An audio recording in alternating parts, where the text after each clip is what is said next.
this one didn't end the way I wanted it to, but at the same time, tonight's game, the first elimination game the Leafs had at their disposal to force Montreal out of the playoffs, is probably the most likely game I expected them to lose, simply because Montreal would bring their greatest effort.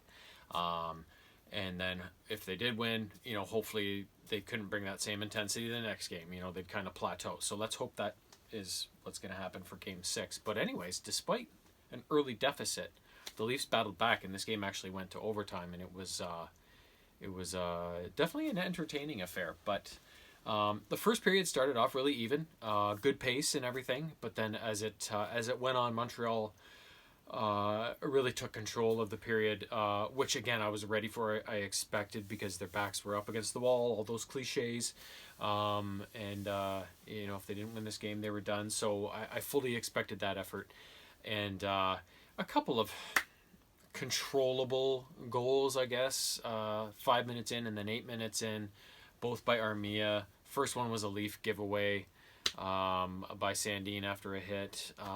Second one was just a goalmouth crease kind of scramble that Jack almost had his glove on, but then it got away from him, and then it slid. He lost his balance. It slid underneath him. It was just a couple of bad goals that probably, not bad goals, but bad luck goals. The Leafs kind of shooting themselves in the foot a bit on these goals.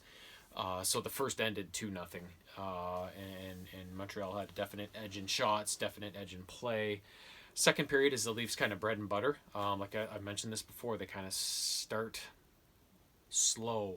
They take a while to get going in the first period, but then the second is where they really win a lot of their games. They played much better in the second period, but the results, they tied the period. The teams traded goals, so it didn't really, it didn't really work out to be that they won a period and caught up at all. So Montreal was first on the board in the second. Pretty soon into the period, it was 3-0 on a Kakaniemi goal, maybe. And then later on in the second, the Leafs finally got on the board. Hyman got them on. It was a bit of a scramble all around the Montreal net, around the side of it, to the left of Price, and then in front in the crease. And I forget who it was. I think it was maybe Matthews or whatever, or maybe Kerfoot, somebody anyways, down to the left of Price, got the puck, and then kind of centered it in front of all that madness that was going on in the crease. And it was bouncing around and then lying there for a second, and Hyman was just able to kind of, as he was kind of falling or off balance or whatever, kind of swipe at it, and literally I think he just brushed the top of the puck with his stick, and it was enough to just poke it over the line and get the goal. So an ugly goal, a greasy goal, but that's the way they go in the playoffs too. Like, look at Montreal's second goal, right? Like, this is the way they happen. So 3-1 Habs. So the Leafs still down 2 goals as they went into the third period. So third period, they scored maybe 6 or 7 minutes in. I can't remember exactly. And then the 2 goals in the third period that tied it for the Leafs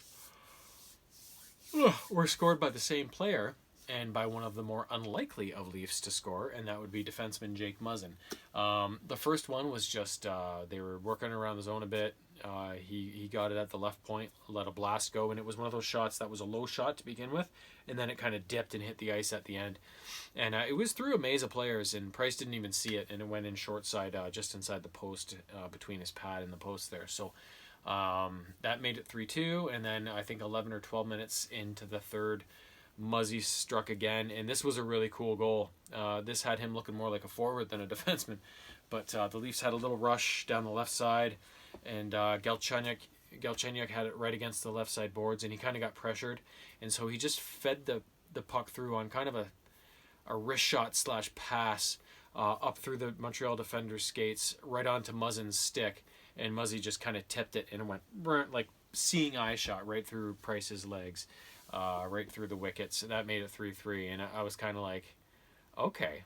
I didn't expect them to win this game, especially the way it started. This was just one of those games to me that it was just like, they're coming with a big effort.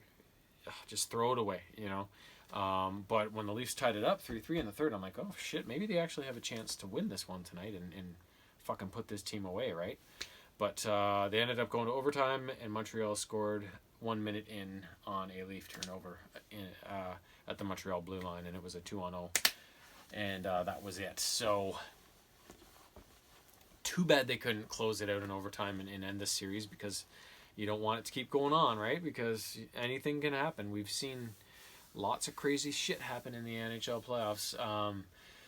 But overall, I think despite Montreal being the much better team, especially early on in the game, the Leafs were still able to battle through that, and eventually mount a comeback and almost take the game fairly handily there, as they became the better team over the second and then especially in the third.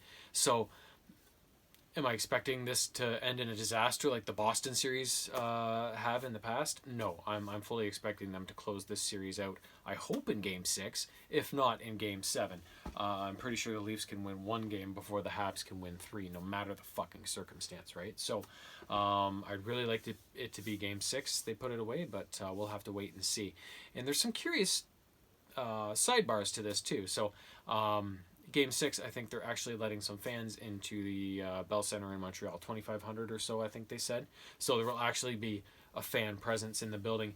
I don't think it's going to be that big of a factor either way, because I think 2,500 fans isn't a lot. They're going to make some noise, of course, but I think the Leafs players will be as positively affected by it as the Habs players will, just to have some fans in there making noise rather than the silence of the bubble type environment, right? So I really don't see that as a factor in terms of home ice advantage for the Habs. And the other thing is Tavares. He was at the Maple Leafs practice facility yesterday. Tonight he was actually at the game watching. He's been involved with the Leafs after his injury, and so I know they diagnosed him with a knee injury and a concussion, but obviously his concussion isn't that bad if he's in a brightly lit arena watching a fucking fast-moving hockey game on a bright white sheet of ice, right? So, because usually, on the concussions, especially bad ones, you're in a dark room, right? You can't read, can't watch TV, can't do fuck all. So, that's as soon as I saw him actually at the game and how much he's been involved the last couple of days, I'm like, oh, this is good news, right? He could be back sooner, much sooner than later, because I thought he was going to be at least gone for, God, at least a month. I was expecting at the minimum, right? So again, this is just conjecture on my part, but things are pointing, from what I can see, in a much more positive short-term duration here. So yeah, some X factors there, and then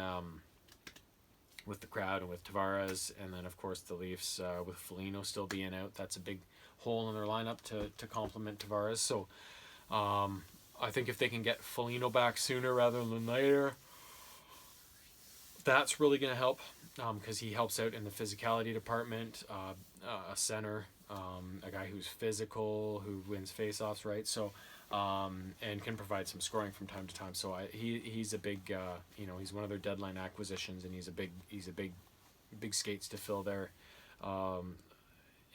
So I do hope he's back. And then Tavares as the X factor, if they can get him back, ooh, that can make them even more scary. So yes, so there's some stuff going on, but I thought tonight Campbell had a pretty good game. He had to hold them in early, even though he gave up those couple goals, and then the first one and the second there, they weren't bad goals or anything, right? And he battled and he was good. So, and they had a chance to win it, right? So, yeah, it just didn't go their way tonight. The bounces started to even out a bit. The Leafs didn't get a lot of bounces tonight, a lot of breaks. Good thing was the refs didn't call many penalties. Each team only had one power play, so that was refreshing. Neither team scored. So special teams for the Leafs have been really good in this series, because they've finally started scoring some power play goals. I think they've had 3 or 4 power play goals across the span of the series so far, which it may not be a lot compared. I'm not sure how many power play chances they've had, so it may not be a very high percentage, but any percentage is better than 0, which is what they'd fucking been on, right, at the end of the regular season. And then their PK, I don't think they've allowed a power play goal yet in this series. So last time I looked, they were 14 for 14 and killing off penalties or something like that. So that's been huge, right? So overall, they're just playing really well as a team. You can tell they're playing for each other. They've stepped up their physical game.